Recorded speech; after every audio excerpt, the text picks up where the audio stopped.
Hello again. I am very pleased to announce George A. Walker, who is an associate professor at the Faculty of Art, Printmaking and Publications program here at OCADU University. He's a member of the Royal Canadian Academy and is best known for his wood engravings and wordless novels. His bookwork can be found in prestigious collections around the world, including the Thomas Fisher Rare Book Library here in Toronto, the Museum of Modern Art in New York, Princeton University Library in Princeton, New Jersey, and Oxford University in Oxford, England, to name a few. Thank you for coming, George. Thank you, Elijah. And thank you, Lise. It's so great to see your work. I'm, as you know, a big fan, and thank you for what a great presentation. And it gives us an insight into what an artist book is, because it's a big question. What is an artist book? Is it just any ordinary book created by an artist? Does it include work that is illustrated by an artist? Is it a book that pushes the boundary of the structure of the book in a creative way? So these are questions that we hope that a symposium like this helps to address. Is what is the nature of book and bookness? And is it just an information vehicle, or is it something more? So these are some of the questions I'm going to fumble with as I go through my talk. My talk's going to focus on a particular book that I did recently about Mary Pickford. And I'm going to then touch upon some of the other books that I've done so that you can get a handle on my approach to the artist's book, which is, I would say, different than others. And some people would say conventional in some ways and unconventional in others. I'm a letterpress printer, and I do most of my work on my Vandercook proof press. I just have to grab this large button. So I called this talk Capturing the Queen, A Journey Through Mary Pickford's Life in 87 Wood Engravings. And that's my madness. I create many wood engravings. And oh, that's the music interlude that I always have a quiet break in the middle of the storm. So here you can see the box structure that holds my Mary Pickford book. I'm interested in the housing that holds a book. I'm interested in the book as a communication vehicle, and I'm keenly interested in the book as an archive. I think, and this is my argument and my idea, and others may argue otherwise, but I believe that the archive of books and information and language itself is what separates us from all other life forms on the planet. We archive. Not that other creatures on the planet don't have language or don't create communication, but that we archive it so that we can travel through time. We can go back 2,000 years and harvest knowledge that was put onto parchment or tablets long before we were here. We can hear the voices of those people. So we can time travel through the archive, and we can learn about the behaviors of others and other cultures and societies and compare it to our own. What a rich resource. And I think that that's what separates us from everyone else. And I mean, everyone being all the other life forms, from insects to your pet monkey. So in this book, I have collected things, artifacts from Mary Pickford's life. For me, this is part of the story. There's something about the object that tells a narrative. And this is one of the things I want to talk about today, about the idea of visual culture and the notion that the language instinct, to steal a phrase from Steven Pinker, is part of being able to read not only words, but also pictures and our environment around us. The book is hand-printed on acid-free paper, and it's really a book pretending to be a silent film. And I'm intrigued also by that contemporary medium, the movies, and how it's transformed our culture too. And so that was also part of my interest in doing a project of this nature. The limited edition has ephemera from Mary Pickford's lifetime. So I was interested in including things that got us closer to Mary Pickford. So in the limited edition, there's a drawer, and in the drawer are items from Mary Pickford's lifetime, including a shot of Charlie Chaplin nitrate film, postcards that were popular during her lifetime, and signed ephemera. Because as time moves forward, we become farther and farther away from the primary source, and so it becomes clouded by the fog of history. We might say that there is more truth in the artifact itself than in any story that comes with it. Nitrate film, of course, is extremely flammable and unstable, and so there's very little of this film in existence because most of it has either caught fire or decayed. So I'm interested in the archive and archival materials and how to get things paid forward into the future. A lot of our history disintegrates, and just like in nature, it returns to the earth. But one of my interests is in stopping that process long enough to reach those that are forward in time, to tell them how I thought about the world and the things that are happening in it. And I think this is really important because without that perspective, it becomes very difficult to move things forward. And so that's one of the things I'm interested in. I was interested in Mary Pickford because she was a woman innovator in a new media that overtook our culture incredibly so when you think about how ubiquitous film is in our culture, in our society, worldwide. There are very few people who have never seen a film. There are some, but there are very few people. So I set about to translate Mary Pickford's life into a sequence of images, not unlike her silent films. So it's a biography. I'm interested in biography. Mary Pickford, along with D.W. Griffiths and Charlie Chaplin and Douglas Fairbanks, started the United Artists. She was also a founding member of the Academy of Motion Picture Sciences, of which you might know of the Academy Awards being one of them, being the first woman to receive an Academy Award for one of the earliest talkies ever made. She was not one of those people that couldn't make the transition to talkies because she was a stage actress first, and she came to film because of a need to get work. She was an innovator behind the camera as well as in front of it. She was making films at a time when an actress would probably make as many as 4 or 5 films in a single day. That's an incredible output. But you have to remember that this new technology started out as the kinetoscope, Edison's invention with Dixon, WDL Dixon, and the kinetograph, which were devices you had to peer through and then crank a handle. And these led to the Nickelodeons, where it cost a nickel to see a show. And an incredible amount of money was being made from these things, and they could be shown over and over again. And the demand just skyrocketed. And Mary picked up on this. And her whole career was based on that. One of the interesting things I found about Mary Pickford was when, this is not advancing. When sound did finally become a reality for the cinematographers, this was her comment that adding sound to movies would be like putting lipstick on the Venus de Milo.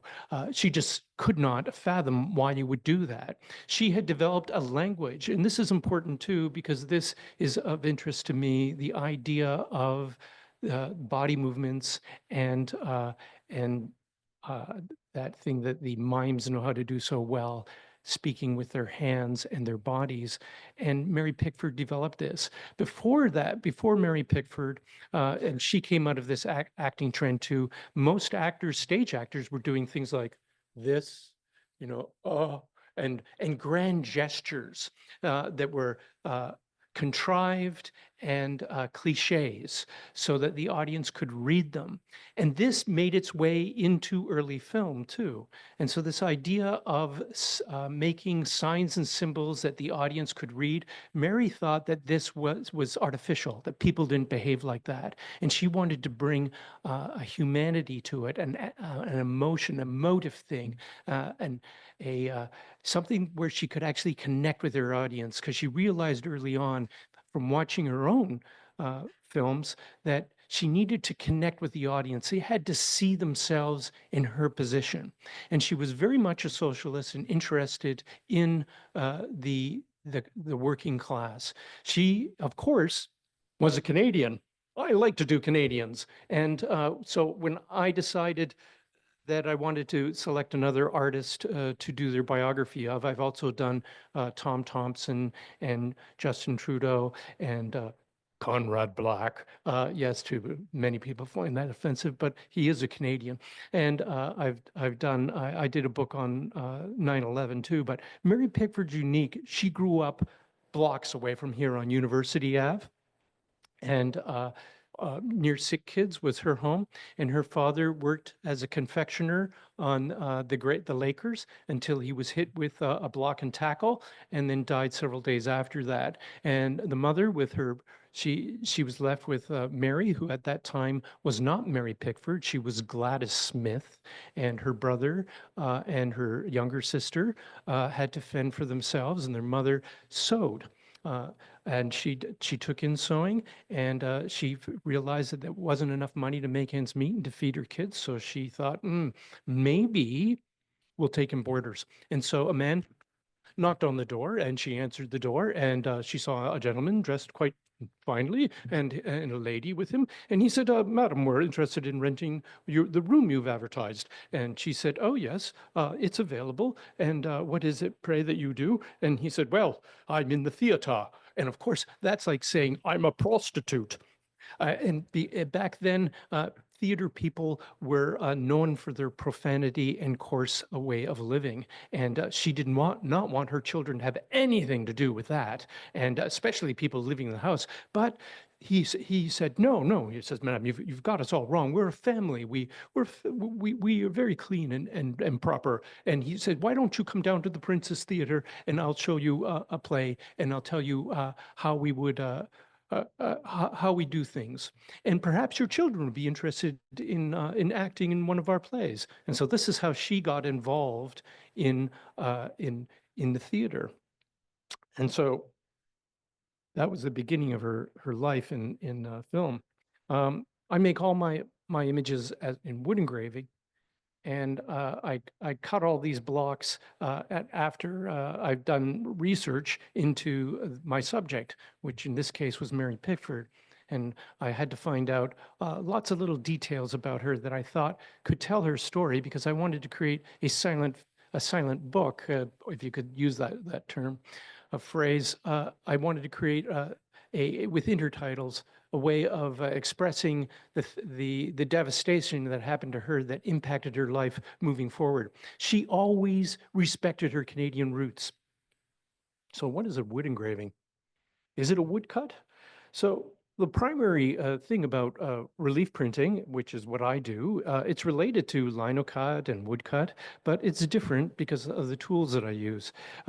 It's often called the art of the white line. The white line being the, in this print you see here, on the left, white line, black background, black line. Most artists draw with a black line. So when you put an ink or brush to paper, you're creating a positive line.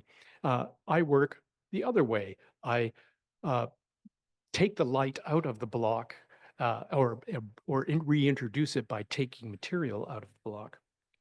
There we are. That's the block that produced that image. So it takes a lot more work to make a black line than a white line. And the question I always get asked, and all artists get asked this question, how long does it take you to make a block? Well, that's a very good question. Thank you. It takes me, depends. If the block is largely black, very little time. If it has a lot of white in it, a lot of time, because that's a lot of carving. So that's the short answer, is that it depends on block and the image, how much time it takes. So I'm carving my images on the end grain of wood. With woodcut, you're usually making your images on the plank, right? The plank is any piece of wood, like a table that you have lying around or something you'll see is plank grain. But I'm the end grain, which is the part where you see the rings, where you count the rings, where how a tree grows. I carve onto that end. And the reason is then I don't have to worry about splinters. And I use hardwoods like Canadian maple for all my imagery. And I use, well, there we go. So this is one of the engraving tools. This is a spit sticker. I use spit stickers and lining tools and scorpers and tint tools to create my images. These are the tools of the silversmith, not necessarily the woodcutter. The woodcutters mostly use gouges and parting tools and chisels. I use chisels too, though, but they're very, very small. And these are the marks and the tools that I'm using. You can see there's a chisel, which is also known as a flat graver, and the lining tool, which creates multiple lines at the same time, which makes it look like I've created a lot more detail and a lot more work, but I can do it very, very quickly with that. The modern wood engraver traces themselves back to Thomas Buick. I know it looks like Bewick, but it's pronounced Buick. And he was a silversmith, and he started to engrave on the end grain of wood to create very, very detailed images. And his book, The History of Quadrupeds, was revolutionary because the blocks could be made type high, and they were very, very smooth and hold an incredible amount of detail. And that meant that you could print the type at the same time as the block. And these wood blocks are all, and my wood blocks are all 0.918 thousandths of an inch thick, which is also known as type high. And the image there by John Tenniel that you see beside Mr. Buick is a wood engraving, and it's very, very small. It's only a couple inches high. And yes, that was what Alice in Wonderland was illustrated with. Charles Ludwig Dodson, aka Lewis Carroll, paid for Tenniel, who was a punch artist, to make all the engraving, all the drawings for the engravings. And these engravings were taken to a special engraving house. In this case, the Dizelle brothers engraved all of these blocks, and the idea behind it was to mimic ink drawings. They engraved their ink drawings to look exactly like what the artist had intended. This also led to catalog work. If we didn't have wood engraving, we wouldn't have catalogs, because they were able to produce realistic looking images that they could then put beside text. So then you could create a catalog. And this key is a proof of a catalog work. And here's a funny thing. Notice that 1975A is backwards. Why is it backwards? I thought you had to be backwards on the block. That means it was right reading on the block. Well, that's because all these blocks are stereotypes. And a stereotype is a word that Sigmund Freud borrowed from printers. Stereotypes are what they made from wood engraving blocks and typography. They would actually take those and they would press into it and make a flong, it's called, and then make a plate out of that. And the reason is because, and anyone who's done hand typesetting can attest to this, putting little pieces of type together to form a full page takes a while. And once you get it done, if you were a letterpress printer, you would have to put that type back in the case. And so then the page is lost. So Macmillan said to, and there's a letter to prove this, he said to Lewis Carroll, he said, well, you should make all your pages into stereotypes if you ever think about reprinting this. Otherwise, it's going to cost you a fortune. And so all of those wood engraving blocks that I showed you, the one of Alice in Wonderland is actually printed from a stereotype and not from the block itself. The blocks themselves for Lewis Carroll were never printed in his lifetime. They were rediscovered in the Macmillan vaults in 1977, and then they got a master printer in England to do a special edition. And my God, the detail that they pulled from those blocks, because they printed directly from the blocks, was quite amazing. And they sold them, I think, in the 70s for a few $1,000s. So you could own the original, an impression directly from the original blocks. By the 1850s, they could engrave photographs on the end grain of wood. That's right, photographs by hand on the end grain of wood. And these poor children, they're only one pair soap. Ah, filthy little children, but this was a photograph that was engraved. And if you look closely at it, you're able to see the use of the lining tool, like in the upper left-hand corner. You can actually see the pattern when the lining tool is like a rake. You go one way and then the other, and it creates dots. And this is where we get the concept of the halftone dot from. Here's another video so you can actually see me sharpening my tools on an oil stone. It's an Arkansas stone, and that tool, I think, is my bit sticker. That's what they used to put through pigs when they did a pig roast. Oh, the engravers thought it'd be a great name. It's the art of the white line, where you're removing material, so through a subtractive process, the image is revealed. So I like this idea of a story is always better if it's animated by the storyteller. If it's just a story being deadpanned to you, you tend to not be engaged in it. So yeah, I would say that that's an important part of engaging with narrative, is to bring life to it.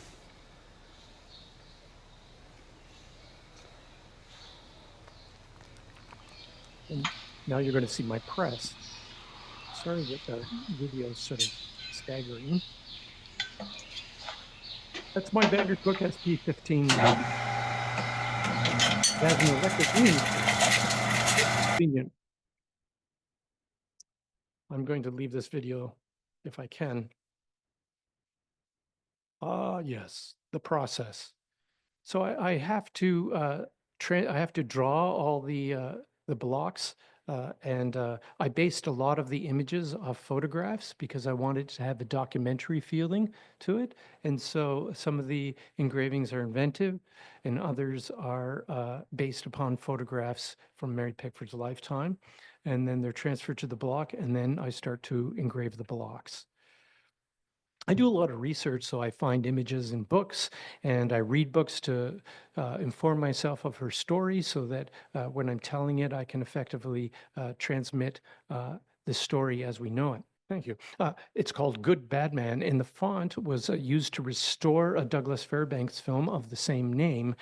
And when they were doing the restoration, of course, the font was badly damaged. These are called intertitles, where they write the story in between the actions.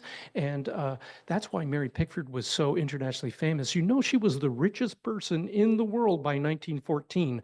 And I mean that literally. She actually was Zucker. She negotiated a fee of $500,000 per a film, which was unheard of. Most people earned $500 a week at that time. Not $500 a week, $500 a month. And so imagine, so she was the richest person in the world, a woman, and at the head of the cinematographic industry. She and Douglas Fairbanks built the first mansion in Hollywood. They invented Hollywood. There was no such thing of it until there was filmmaking happening there, but she invented the lifestyle, and the first Hollywood star was Mary Pickford. And the thing is that when she traveled around the world, when Douglas Fairbanks and her got married, people thought that she was fluent in their language, because when she went to Russia, everyone thought she spoke Russian because all of her intertitles were in Russian. When she went to France, they thought she spoke French because all of the intertitles were in French. And of course, this led to because these titles were spliced into the film, and this is why the restorations were difficult, and why they had to come up with a digital typeface to restore that one. So I use this typeface in my production. There we go. And this is the mess that I work in. It's a very small studio, but everything's at hand, and my engraving tools and my type and and and bookbinding press, foil stamping press, and paper cutter. My Vandercook is beside the type cabinet there. Oh, there we go. Making the blocks.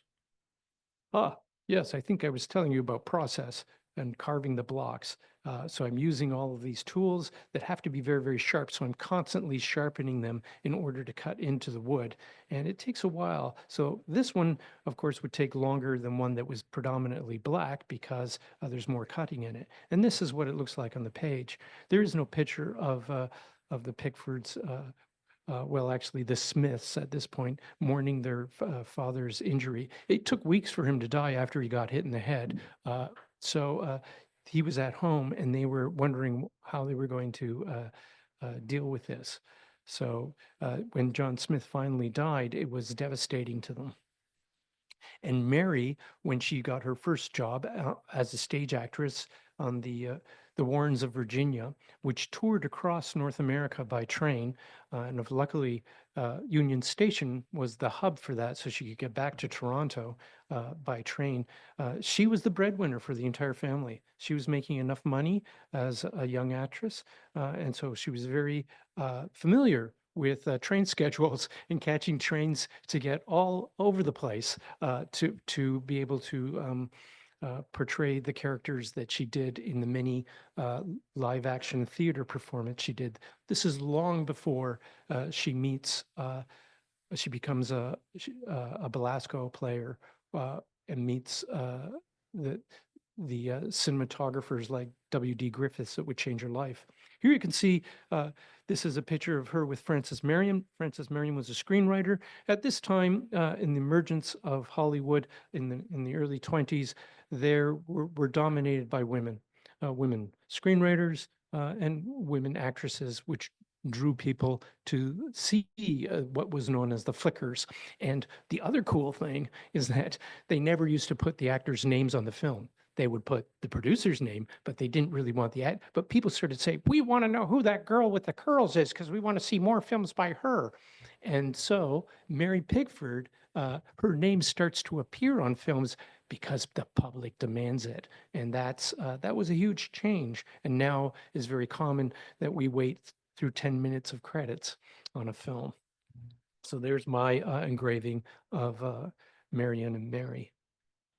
There's my engraving of Mary Pickford. You can see that would have been easier and faster to do because it's predominantly black and with very few white lines in it. There we go. And this is how I organize my work. So there's 87 wood engraving blocks, and they're all in these boxes. I number them in pencil because I move them around, because sometimes I thought, oh no, that would actually be better here, because she did it in that year, but this event actually came afterwards or at the in December of that year. So I'll move that block over here. And so this is how I organize them. And I put the blocks out and try to figure out the arrangement. So this is a visual narrative. It is a story in pictures, and it is and it's three-dimensional too, because of course these are blocks that I'm moving around on a table at first to figure out their order. 87 wood blocks. Why? Why 87 wood blocks? What made you come up with that number? I do a lot of playing with numerology in my books. 87 was when she died, when she was 87 years old. My Leonard Cohen book is 80 blocks because it was for his 80th birthday. And so on. I like to, and that I picked up from Lewis Carroll. The number 42 features very prominently, and my work with the Cheshire Cat Press, all our books are 42 copies. Why? There are 42 illustrations in Alice's Adventures in Wonderland, and in the last chapter of Alice's Adventures in Wonderland, the king says, Rule 42, all persons more than a mile high must leave the court. And Alice says, that's the most ridiculous rule I've ever heard. And he says, it is the most important rule. And she says, if it was the most important rule, why isn't it rule number 1? That's rule 42. So here you can see some of the blocks laid out here from when she got together with Buddy Rogers, who was her last husband. They married after the death of Fairbanks, but Fairbanks at that point had already divorced Mary and married Lady something, a British socialite. There we are. She was a strong supporter of women's rights, and this is the equal rights seals that she had done a sheet of. And so I pretty much, my engraving echoes the photograph, the publicity photograph of that time period. When the talkies came, her time has started to disappear.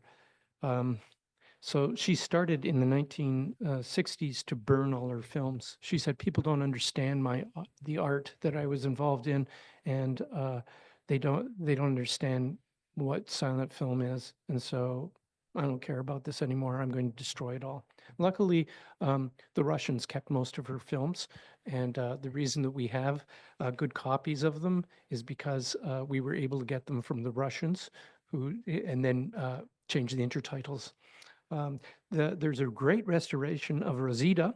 I did a talk at TIFF during a screening of Rosita to talk about that film and Mary Pickford, and this is a United Artists production. So United Artists was an attempt at taking back what the studio producers were trying to do, which was seize control from the artists, which meant, Charlie Chaplin and W.D. Griffiths and those directors and creatives, they were losing control of their assets. And this United Artists was an attempt at seizing that back.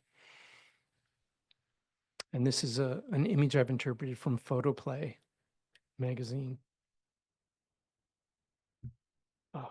And of course, Tess of the Storm Country. This is a great film if you haven't seen it. It's, of course, the struggle for against a landlord who is trying to get rid of squatters on their land. And she's very, very poor in this, but she's very feisty and aggressive. And she literally attacks the landlord by kicking and beating him. and of course, he's trying to fight back. But this was what people admired about her. And it was one of the reasons why she was so popular, because she was an aggressive woman fighting against injustice in society. And it's one of the things I admired about her. And I think it's one of the reasons why we should remember her. And also remember this, she was a Canadian and she never forgot that. She came back to Toronto. She gave money to many Canadian charities. And she always remembered her Toronto roots. And also remember, this is where she got her first experiences on the stage, was just down on King Street at the Princess Theatre. This is a scene from Hoodlum. I really like the look on her face. This is just quintessential Mary Pickford, the girl with the curls, but the girl with attitude too. And the one thing that she said that she hated was her curls that everyone loved and knew her for. She found it very hard to deal with that long curly hair that would get into knots. And so in the 20s, after the traumatic death of her mother, which really impacted her, she decided to get her hair cut into a bob. Now, in the 20s, the bob was the hairstyle, but people were so outraged. And this is interesting because it echoes some themes today, is the public thought that they had a right to tell Mary what she could do with her body. And she was outraged. She said, I want to cut my hair into a bob. I can. It's none of your business. But that isn't what the public thought. They thought they had the right to say what their star looked like and what they did and what they behaved. And it's interesting how the public life becomes public property, and what the implications of that are, and especially for women. So she went to a regular barber to get it cut. This is what I based the engraving off of, 1928. She loses her locks. It was front page news. Everyone had an opinion. Unfortunately, this was one of the most difficult times in Mary's life. Her brother Jack Pickford, who was also an alcoholic, and her sister Lottie, soon after they died. He had other diseases that complicated things, and the rumor has it that in France he was also addicted to a psychotropic, perhaps morphine. So the film industry is still saturated with these tragic stories of sex and rock and roll, and also drug abuse, and of course, Mary Pickford was at the forefront of inventing these things. She also got into product design, everything from makeup. These were all terribly unsuccessful things that she got involved in. There were many products that she endorsed that fell flat. She even had a radio show called Party at Pick Fair. And this was during the Depression. And people were like, yeah, that's what I want to listen to. Some rich lady having a great time in a mansion in Hollywood. Like, yeah, that's great. You're drinking, you're partying, and I'm trying to find dinner. Please help me. And so they were totally unsuccessful. And other things in Mary's life that I found distressing were she never had any children. And later in life, she thought that she should have children. And so she went out and she had enough money. She went out and she just bought a couple from an orphanage, literally, and got them home and didn't know what to do. They start crying and they want to be fed. And she panicked and started calling her friends. She was, I've got these two kids now. I have no idea. What do you do with them? Like, one was a baby. So she had to hire staff to look after these children. And they had very tragic lives too. Here's an important moment in her life. In 1953, Cecil D. DeMille presents her, she presents for Best Picture to her friend Cecil D. DeMille. Now remember Sunset Boulevard? See, that was a film that was originally thinking about Mary Pickford, because remember, it's like, it's time for my close-up, Mr. DeMille. That was a phrase that, Pickford would have known, because she, some scholars believe, invented the close-up, because when film first came along, people wanted to see the full body. They did not want to see just their head. And one of the producers said, I paid for the whole actor, the whole set. I am not going to be cheated. Why, you just taking the picture? No, you do the whole body, the whole actress, or nothing. And Pickford defied them. She said, no, this doesn't get the story across. You have to see it. You have to see it as its own art medium. It's not like the stage where people are sitting and watching a show, a live show. This is film. It has different potentials. And Pickford is credited by some for that invention, but often it's given to W.D. Griffith. So making the book. So I also experiment the binding. So I did several different bindings before I settled on what I wanted to use. So here I'm using a mat cutter on Esca to create an inset, because I like to put an engraving on the cover, and then rounding and backing and sewing all of the signatures. And so I just thought I'd bore you with some signature sewing. Always fun to see how people sew a book together. So I'm sewing on support. Because the book is so thick, it's a really good idea to have supports in order to make sure that the book is not going to fall apart. The supports, which are tapes, go into covers to add strength, so that the leather that I chose for the first test bindings, if it fell off, then the book would still stick together. I eventually went for the Japanese Asahi silk for the final binding, because I thought that talus, because I liked the idea that it was this luxury cloth, and I thought this is more like what something Mary would wear. She never wore leather. And that's what it looks like after it's sewn. So this is an English style of stitching. and I sketch out what I think it should look like. So this is one of the early sketches I did of what I imagined the book would look like. And I always thought that I would have a drawer in it to put artifacts from Mary Pickford's lifetime. So, for instance, I found a silver spoon. They used to sell in the 20s Mary Pickford spoons, silver spoons. And I thought, oh, that's so fitting. I got to have those. And I bought most of the stuff off eBay. I brought in today a box, and it even has a letter from Mary Pickford. I was picking these things up for nothing because who's Mary Pickford? Most people don't know who she is, and yet she invented the medium they're probably engaging in every night. And she was such an important person in terms of our culture and society, and yet forgotten. So for less than $10, I could have a silver spoon with Mary Pickford's cameo on it. Nice. Oh, and then these are the plans that I did too. So I make the plans in Illustrator, and then I dimension everything out, and then I'll build it. And then if I need to make adjustments, then I can just change the plans. And then this is the final thing here. In this particular, each copy has different artifacts. So this one has a Super 8 film of a Mary Pickford film. I think it's New York Hat, and then pamphlets and postcards, because the picture of her house that was on University Ave, there were many millions of postcards made of that because everyone wanted a piece of Mary Pickford, and they were very popular. People would come to Toronto and say, "Oh, I saw Mary Pickford's house." And so my book was also published by the Porcupine's Quill in a popular edition. So it's, for me, it's an artist book. For others, it's a graphic novel, and for still others, it's a type of text or biography. And so I've also found my work filed in libraries under poetry.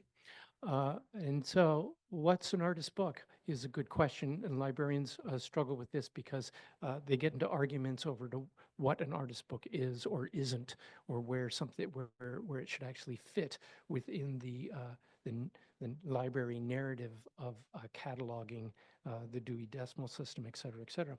I've written a how-to book if you're interested in learning how to do woodcut and wood engraving. This has all kinds of interesting work from other artists too, many Canadians, but also people like Barry Moser, who wrote the introduction, and Ralph Steadman, yes, the guy from the Fear and Loathing Las Vegas illustrator. I worked on his Alice in Wonderland book, and so we became friends. And I said, "Hey, Ralph, have you ever done any woodcuts?" He goes, "Oh yeah, yeah." He says, "But I would never cut the wood." He says, "That's sacrilegious. You shouldn't cut the wood. You should just print the wood. Just print it." And so I said, "Really, you've done that?" And he says, "Yeah, yeah, yeah. I'll send you." In the '60s, he said, I was really into just printing the wood. I said, "Okay, that's great." Now, I don't know if you know Ralph Steadman, but he has a splashy ink style that looks very manic. So the idea that he was doing printmaking, just printing pieces of wood to look at the grain, I thought was fabulous. So I included that in this book too.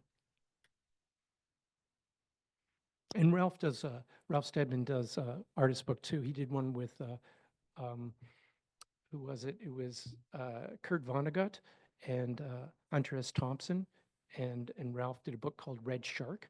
And I said, "Oh, that's a limited edition book." I thought it would probably cost a lot of money. And so I called Ralph up. I said, "I'd really like to, you guys did, and I'm a big fan of Kurt Vonnegut. Is there any chance I could get that?" He goes, "Okay, call this number, tell him that I told you to call, and then just pay what he wants, and you can have it." I said, "Okay." And I'm like, "Oh no, what have I got myself into? I can't afford this." But I called anyways. And he says, "Yeah, yeah, yeah." He says, "It's $100 and you got to pay it." And I go, "Okay, I'll pay it." It's bound in silk and it's hand signed by these guys.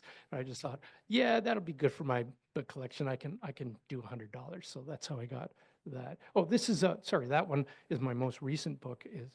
I got to back up. Sorry. Oh, geez. Ink and Paper is it came out in 2023, and it's a collection of my woodcuts and wood engraving and artist books. Oh,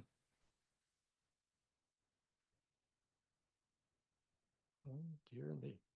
And this is the Book of Hours, one of the first wordless narratives I did.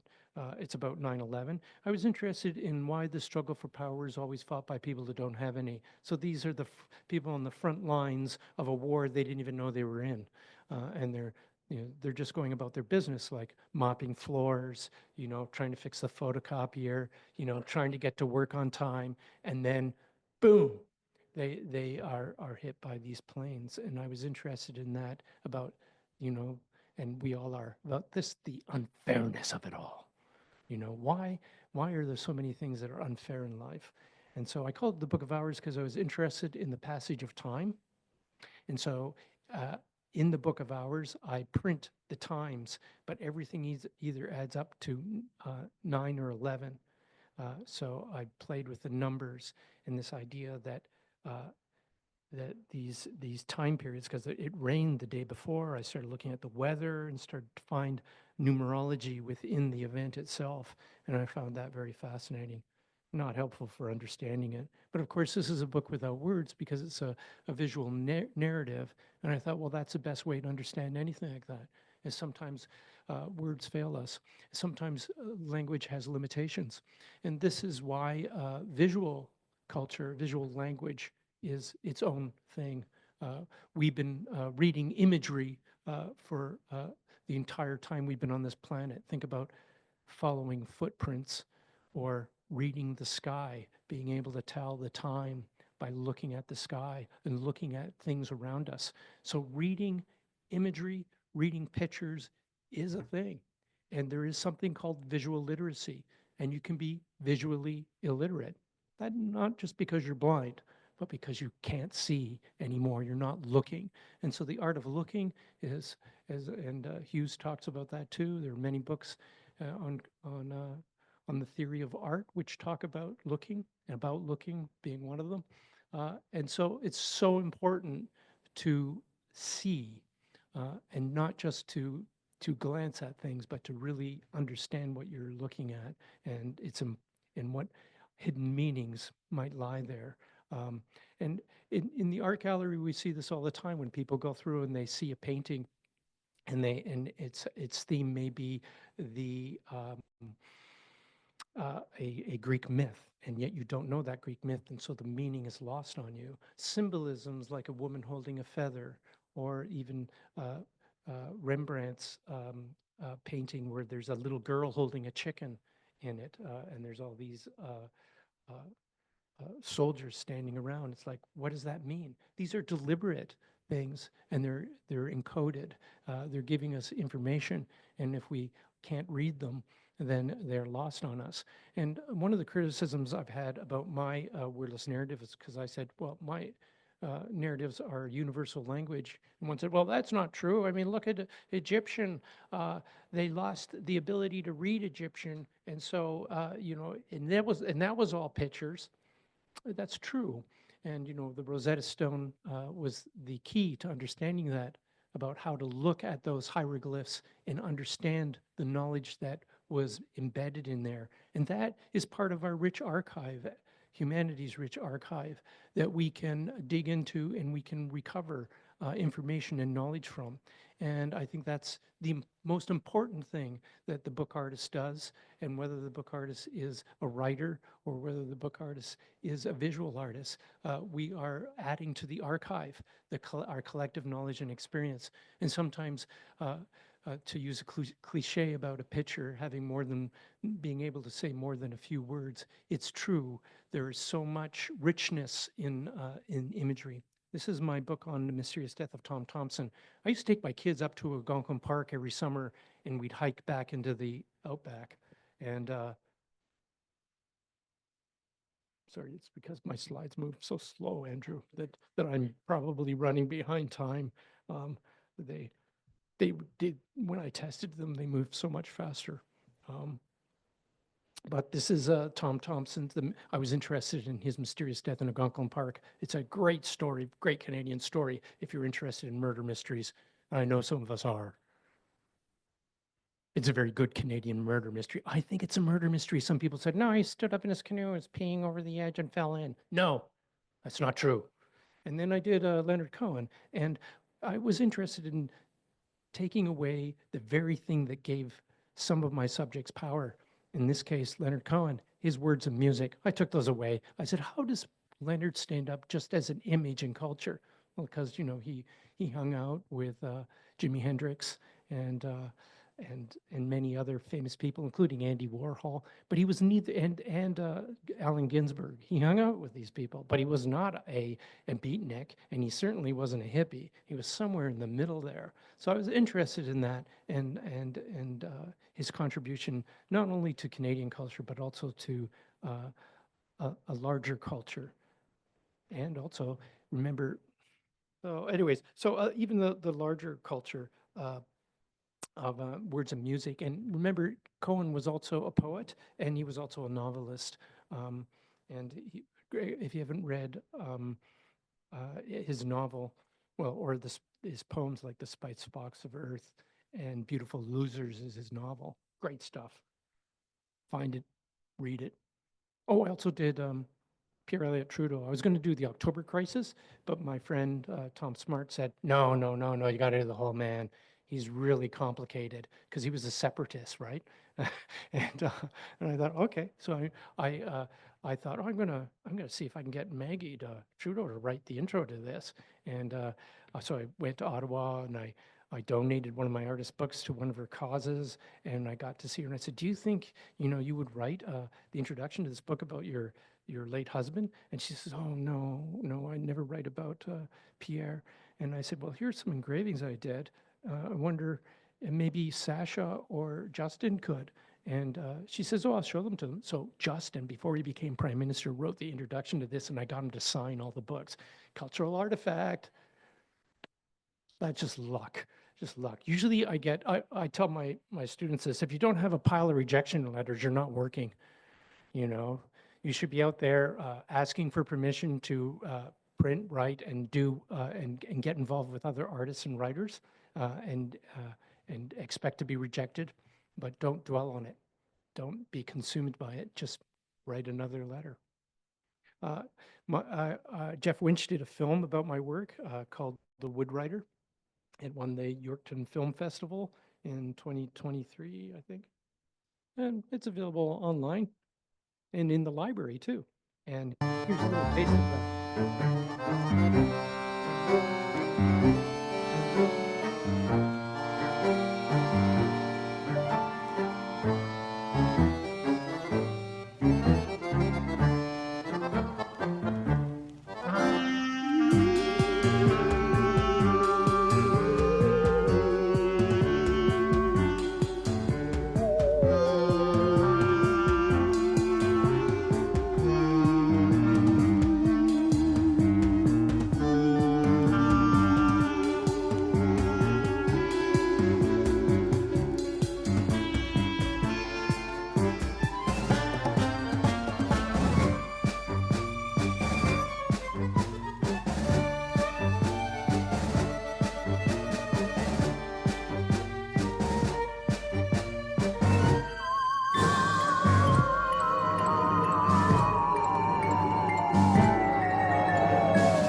Was Mary Pickford.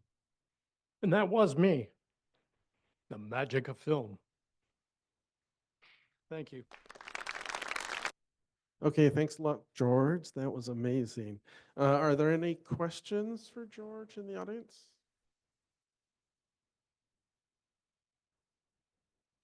I do have one from online that was one in the back, Andrew. Okay, great.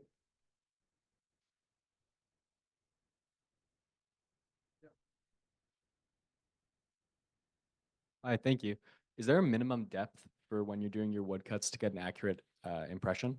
Yeah, that's a really good question. Is there a minimum depth to get a good impression? The rule is this: the farther the distance between two peaks, the deeper the valley. So if you have lines that are really, really close together, they can be quite shallow and still print. And also, again, it's the balance between the amount of ink you have on the press or on your roller and what you're putting on the block. And so getting that balance right will also impact the impression. But if you're finding that you're getting the lower areas are inking, it's usually because it isn't deep enough. That's because the distance between those two peaks, like the next highest peak. And so if I have like a great white area, I make sure that I make it deep enough so that the ink roller won't hit it.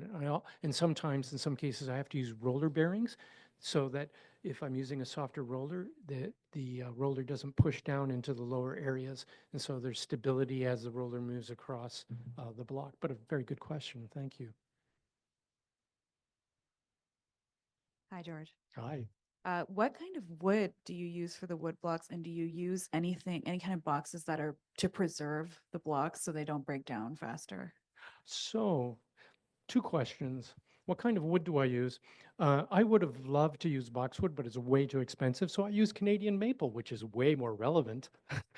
So I use end-grain maple on all my books now, and they can last as long as they're kept in a climate-controlled environment. They can last a long, long, long, long, long, long, long, long time. As long as a book, right? Because think about it. It's what are the enemies? Moisture, ultraviolet light, and so don't throw it in water.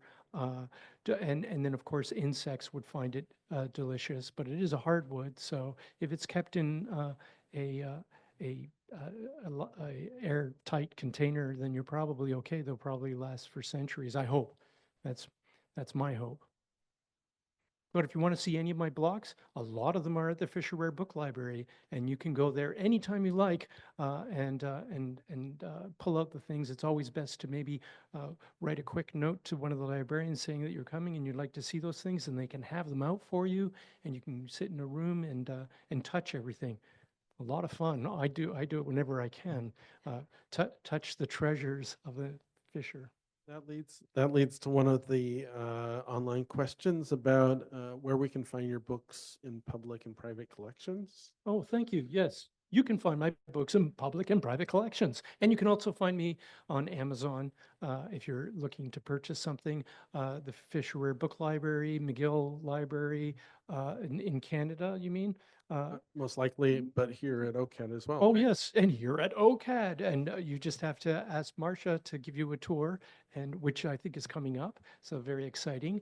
And yes, they have some of my work in the collection here as well. So if you are a student here, you can definitely make an appointment, and Marsha would appreciate a heads up always, because then she can pull the things out from the stacks, and then it's much better with advanced notice.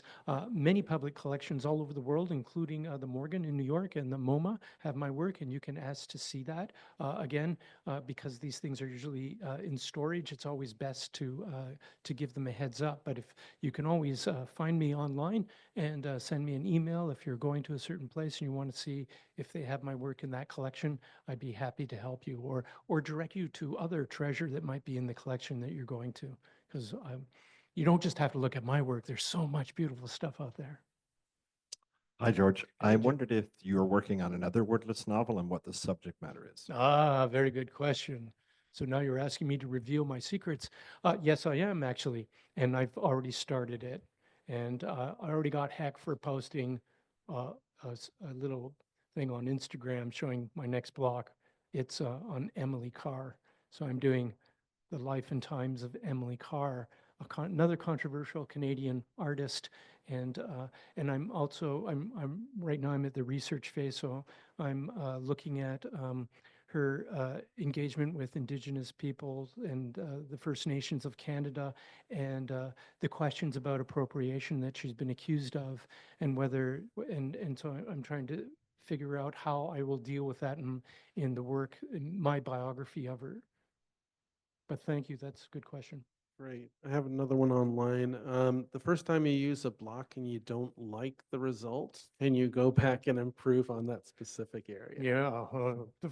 Well, often I will make mistakes. I think that's part of the human experience is error. To err is human. And so I do that a lot. I make mistakes. I misspeak, but I also misengrave, and my engraver sometimes slips, and sometimes I stab myself, which is terrible since I've been doing this for over 40 years. So Why would I do that? It's because I get distracted by something on the radio. What? How did he get elected? And that kind of thing. But if you make a mistake, there are different things you can do. You can put a plug, you can drill a hole into the block and make a plug. But me, if I will try to save it, and if the surgery fails, then I start over. And sometimes I'll just flip the block over, put the image on the reverse side, and then engrave again. And you could probably find those blocks at the Fisher Book Library, because they have most of the blocks from my past books, and you can see which ones I slipped up in. And I have rejects too. So although I might have selected 80 blocks to be in a particular book, you'll also find the reject blocks where I went, nah, that's crappy. Are there any last questions? Oh,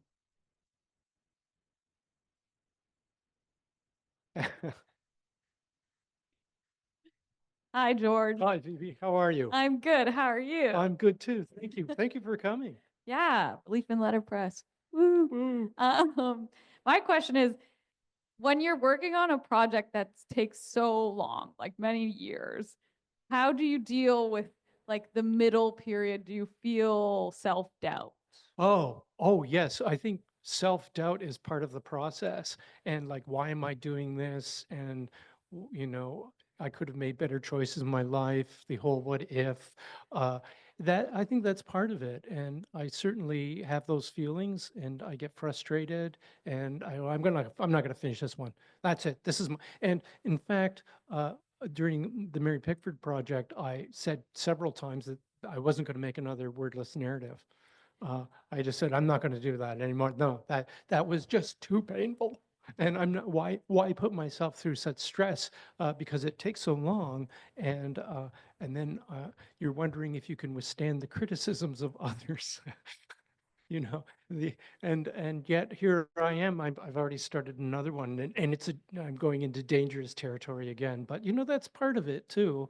I mean, it's part of the stimulus that I have to think about. Well, what are the reasonings behind it? Why did I make those choices? Why did I choose this subject? What meaning does it hold for me? These are all questions that go through my mind, and I think it's great to have others to share your work with, because then you have someone you can bounce your ideas off of, and when you get downhearted, they might be able to perk you up. And my wife, Michelle, is certainly part of that. great. Thank you again, George. That was a wonderful presentation. Well, thank you, Andrew, and thank you.